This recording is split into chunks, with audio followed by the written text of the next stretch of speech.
Hello again, and thank you for subscribing to my channel. Don't forget to give a like at the end of the video. I'm going to be looking at painting techniques today because I want to finish off my Mech, which I started some time ago. But to begin with, I thought I'd show you an update on my Blade Runner spinner car, which I'm trying to work on. So over the past week, I've started work on the cockpit, or the interior of the car, and I've basically taken the existing Ferrari interior. I've added a central cross piece here, which was made out of an old Star Wars uh, Land Runner. I built up the dashboard by putting some greeblies in here and giving it a kind of so that it has the television screens here. You can't quite see it because it's unfortunately it's all painted black, but if I bring it closer you can have a look and see how I've done that. So you've got the television screens and some wires leading from it, and then you've also got the back screen, the kind of targeting computer thing here, which comes off the back of the seats there. And spin that round, you can have a look at that. So that all fits in nicely into the hull of the vehicle here. And now that I've taken it out, now that it's all painted, I can stick that back in. As you can see, the figure fits very nicely into the interior there. Now I'm not sure at the moment still whether I'm going to paint the whether I'm going to glue the figure or have it so that I can put the figure in and out. But I probably will glue the figure in because I can't be bothered really taking it in and out all the time. But obviously the figure will need to be painted slightly to match in with its surroundings. But that's how it looks at the moment.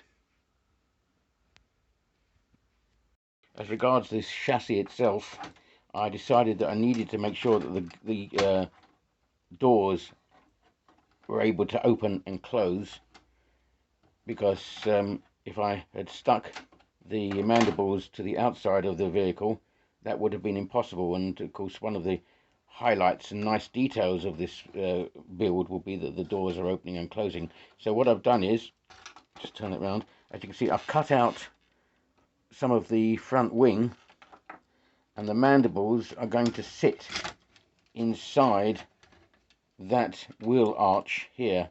I'll just show you that. So there's the wheel arch, and the mandibles will fit inside there, just inside the wheel arch, therefore allowing the door to open and close. I'm going to have to put some plastic insert into the wheel arch to allow the mandibles to glue onto. But that's where I've got so far. That's what I've got. That's where I am with the spinner.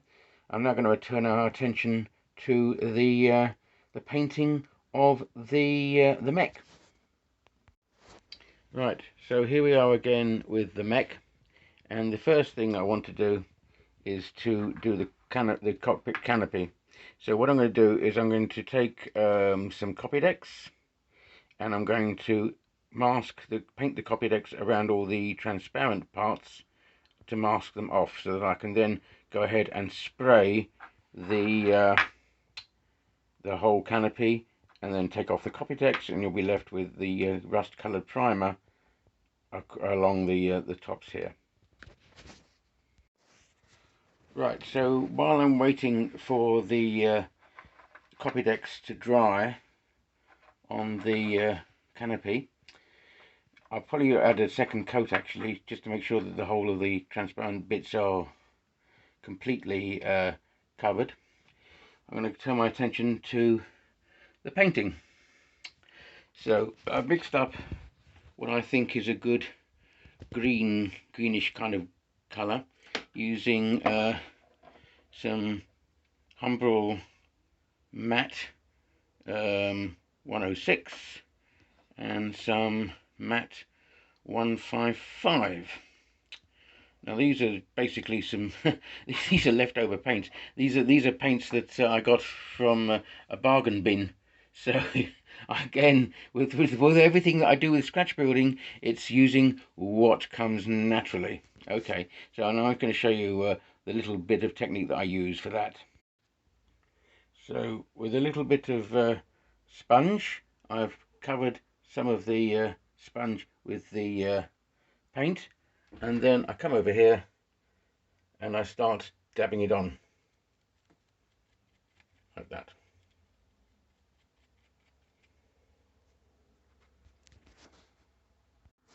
As you can see, it takes a bit of time to start covering it in. I'm not doing it terribly accurately, I'm just putting it over the top. And we'll continue this way until most of it's covered, and then we'll come back and you'll see what it looks like with that first initial coat. I'm obviously not going to get everything finished today. This is just the first pass of the paint, and right, come back to me in a little while and I'll show you the finished result.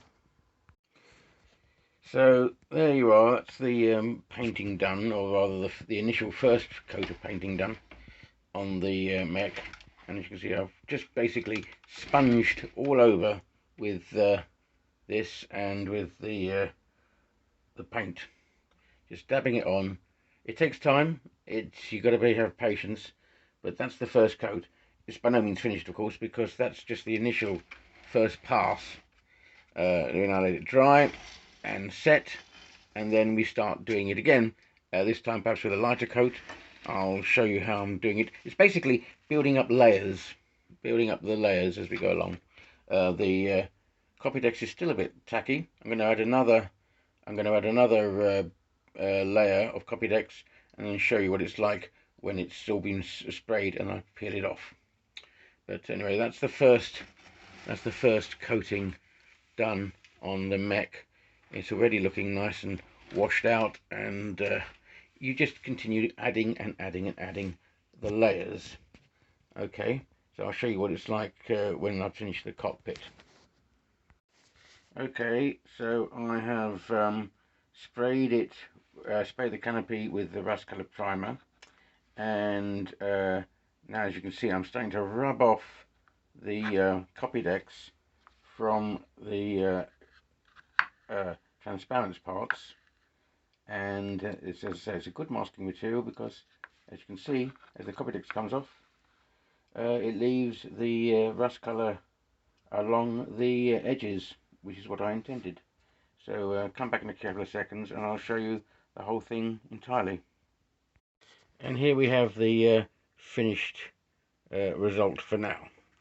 So it's now been painted up on the first pass. The canopy has been done.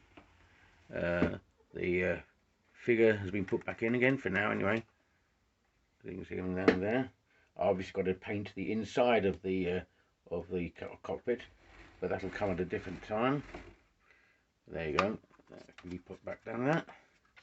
That looks much better now. And as I say, this is the first pass. I'll be continuing to add the paint to it using the same technique, which is basically getting a piece of cloth or sponge and dabbing on as we go round. And the more dabbing that we do, the more building up of layers we do. I have got a spray gun, and some people would say, well, why don't you use a spray gun? But and I do use a spray gun in certain circumstances, but I think this gives it a much more weather-worn look, and well, you'll be able to judge for yourself when it's all completed. So thanks for watching this particular video, and I'll catch you next time when I post again in about a week's time. Thank you for watching, and please remember to give me likes if you feel so that you want to do so, and recommend this channel to other people. Thanks a lot. See you next time. Bye bye.